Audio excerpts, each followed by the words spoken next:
Thanks, Rehana, and thanks for that very kind introduction. I hope some people heard it. I know it's quite busy tonight. It's a real pleasure to be here at the Labour Conference, a real pleasure to be at this event. I won't speak for too long because I can see everyone's hungry and talking as well. And also I know that people like Anas and Daniel have heard this speech numerous times before, so I don't want to have to go through too much more. The CEO of NatWest Group's commercial bank was at the conference in Brighton last year, and he's coming along again tomorrow. And he's absolutely delighted, as are we all at NatWest Group, to hear that the Labour Party is pro-business, pro-growth and pro-green, because that's absolutely what we are at NatWest Group as well. NatWest Group is the largest supporter of businesses in the UK. We bank around 1 in 4 businesses, and we are the leading lender to businesses in around 9 out of 11 regions. So we've got a lot of skin in the game here. It's absolutely vital that SMEs do well, our customers do well, and that the economy does well. That's why we've launched a £6 billion growth fund, the majority of which is targeted outside of London. That's why we've committed to helping create 50,000 new businesses by the end of next year. And it's why we've set up 13 accelerators to support scale-up and start-up businesses right across the UK for free. It's also why we've announced at COP last year a £100 billion climate fund to help green businesses and to help businesses transition to net zero. Interestingly, we published a report before COP last year that said there was a revenue opportunity for SMEs around the UK of around £160 billion. It could create another 130,000 new jobs and 30,000 new businesses. So it's really important that policymakers and financial services work together, because after all, we're both pro-business, pro-growth and pro-green. And thank you very much for coming along tonight, and thank you very much, Rehana and SME4Labour. Thank you. We next have Ameer, leader of the Scottish Labour Party. Welcome, Ameer. Thank you so much. I think it's clear to see how popular Ibrahim is with the level of attendance there is for his event today. That he's been chucked out of the room that's too small and he's now occupying the foyer. Next year he'll be doing it in the main conference hall, I believe, the event. So that's a great credit to you, Ibrahim, for all the fantastic support you give Labour, not just Labour in London, but I think it's also important to say the great support you give to Labour right across the whole of the United Kingdom. So please give a round of applause for Ibrahim Douglas, please. Because we're fighting with the acoustics, I'm going to keep it really brief. I'm going to make one key point about business and then the second one about Labour's relationship with business and why it matters in the next election. The first one about business is we might have a mini budget that was published by the UK government on Friday, but the reality is you can cut corporation tax all you like, you can cut taxes for the richest all you like. If you do not create the conditions for businesses to thrive, succeed and make profit, then it's not going to work and help grow our economy. And that is the real challenge that Labour wants to present. We believe in economic growth. We recognise that we can only do all the great things we want to do with social policy if it's backed up with a strong, growing private sector and strong, growing economy, so we can get the tax receipts we need to do all the regeneration of our economy, regeneration of our NHS, regeneration of our education system, regeneration of our democratic institutions. And so we are very clear, unashamedly and positively, we want to work hand in glove with business. And from a Scottish perspective, we have 20,000 businesses that have gone to the wall since the pandemic. And that demonstrates we don't just have an issue with business in the UK government, we also have an issue in terms of businesses' relationships in Scotland. And that means strengthening supply chains, it means strengthening our procurement, it it means creating the conditions for good employment, it means making sure there's a supply chain of the talent going into those businesses. That's why our education system is so important. But it's also recognising the strong partnership we need to have between the public, voluntary and private sector as well, because we want, as I say, the private sector to thrive. And the final point I'll make that relates to the Labour Party's relationship. If there's one message that I need people to take away from this conference, it is believe. Believe not that Labour could win the next election, start to believe that Labour will win the next general election. Because only if we have that belief, only if we express that confidence, only if we express that out in the streets right across our great country, only if we build that majority that there is change across this country, can we get rid of this lying, cheating, corrupt, out of touch, morally bankrupt, economically illiterate government once and for all, and elect Keir Starmer as our Prime Minister instead.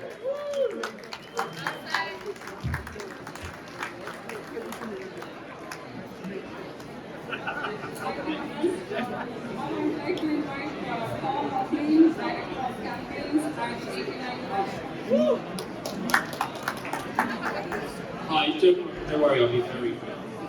I'm pro-business, that's why I vote Labour. I'd just like to start off by saying a big thank you to Ibrahim and his team. As a small business, and someone who works in a small business, Ibrahim and SME4Labour genuinely are a really powerful voice for small businesses and medium-sized businesses in the Labour Party. If you've not been to their awards that they do quite bloody fun. So do go. But yeah, no, yes. So the Tories like to cosplay as being really pro-business. Yeah, every business I've spoken to in the last few years, from really small businesses to really big businesses, are waiting for Labour to get back into power so they can unfuck things. And I think that actually that is a really powerful thing. But yeah.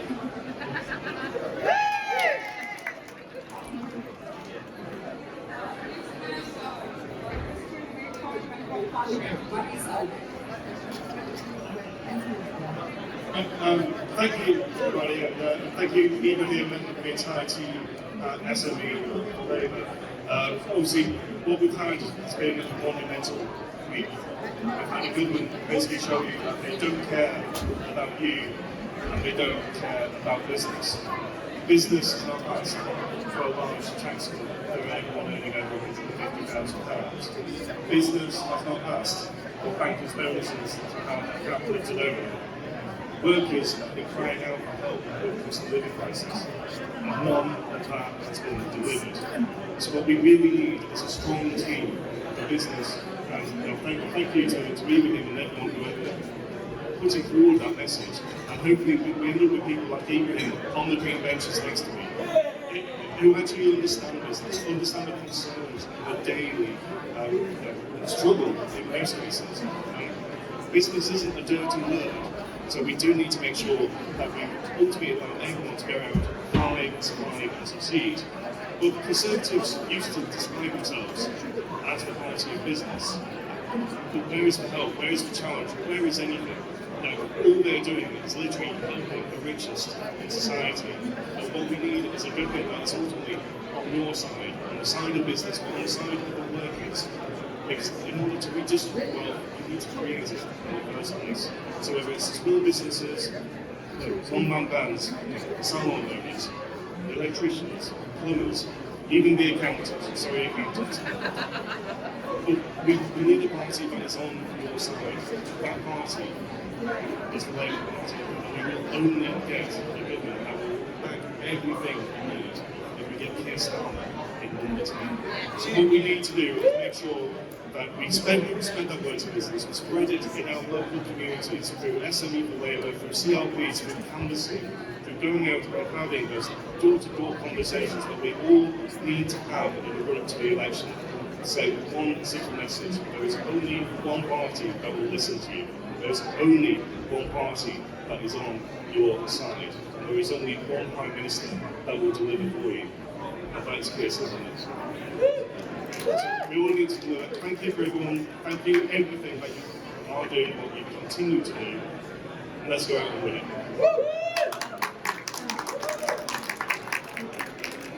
We now have Daniel Johnson, finance spokesperson for the Scottish Labour Party. Thank you very much. I feel very honoured to have managed to garner some hush before I managed to speak. But look, I feel very pleased and privileged to be invited along to speak to SME4Labour. So again, thank you to Abraham and everyone present for Labour, because as a Labour Party elected politician, but someone who previously ran a small group of shops, this feels like my gig. And in fact, the fact that this is just the first time I'm speaking for SME4Labour at this conference, but the second, I hopefully demonstrates my credentials as being an SME champion within the Labour Party. But look, I think we've got a big challenge ahead of ourselves. I think that what was announced on Friday lays down a gauntlet for the Labour Party, because as much as we can all see the delusion and wrong-headedness of those decisions, I think we also need to recognise the traps. Because ultimately, they were right about one thing. We do need growth. We need growth if we're going to achieve a net zero economy. We need growth if we're going to achieve a high wage, high productivity economy. We need growth if we're going to embrace the challenges presented by automation and new technology. But the problem is cutting personal tax doesn't deliver that.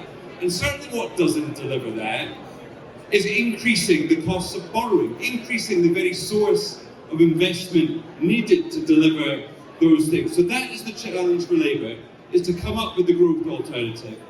A growth plan starting with small and medium-sized businesses, because that's the part of the economy that is going to drive the growth and innovation.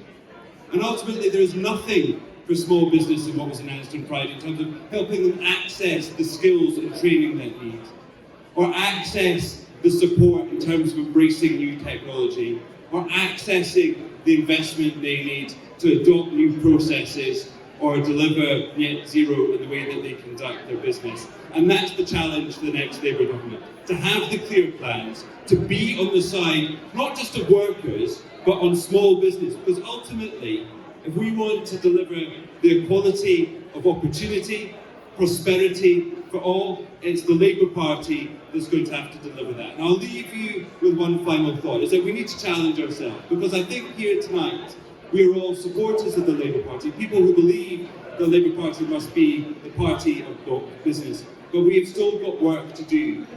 We need a clear Labour message about why we believe in business. It is only through thriving businesses that we can deliver the jobs and opportunity that we so believe in. But I think we need to convince our fellow Labour Party members that they need to adopt that cause too. So let me leave you just with one thought. As someone who's come from business and is now a Labour Party representative, I explain the reason why I'm Labour in one simple way, which is that Labour is the party of work. We are the party that believes in fairness at work and opportunity through work. And that is the agenda we must adopt and deliver as the next party of government in the United Kingdom and indeed in Scotland at the next general election and holiday elections in the coming years. Thank you very much. We'll give you a test. Where are the best small and medium enterprises in the country? Come on, put your hands up. Where do you think they are? London, we've heard. Where else? Bristol. Birmingham. Okay, how about here in Liverpool? Certainly seems to be. The answer actually, of course, is the West of England. So I'm the Mayor of the West of England. My name is Dan Norris, and I want you to come and make sure you spend your money in places like Bristol, Bath, South Gloucestershire, and North East Somerset, and Bristol very much so too. Bristol's an incredible place, as are the other parts of the area. But look, what I want to say is the importance of small and medium enterprises is vast in the West of England. I think it's 90% of businesses with 1 to 9 people in it. That's what it makes up. That's how hugely important it is for our economy. That's not unique to the West of England, that's also happening across the country. And Labour's going to do an awful lot of things when it comes to power, and I believe we're getting closer by the day. But if we're going to do those things, we're going to have to pay for them. And that costs money. That will come partly from business, We need businesses to thrive and do well, and what we also need to do is make sure that businesses provide proper security and conditions for workers, while at the same time making sure those companies can produce wealth to pay for our programmes. I think vital programmes that we'll need given the destruction that the Tories, I think, are about to wreak upon us all. So we've got to be ready for that victory, and we're going to make a difference with small and medium enterprises very much in our minds. So look, thank you very, very much indeed for being here tonight. I do think business really matters. You're a testament to that, because I can see you all here, making sure that you're here to cheer on our businesses and our amazing creative industries and all the other sectors that we've got. And as I said, make sure you come to the west of England at some point and spend your money, otherwise they won't vote for me again. Thank you very much.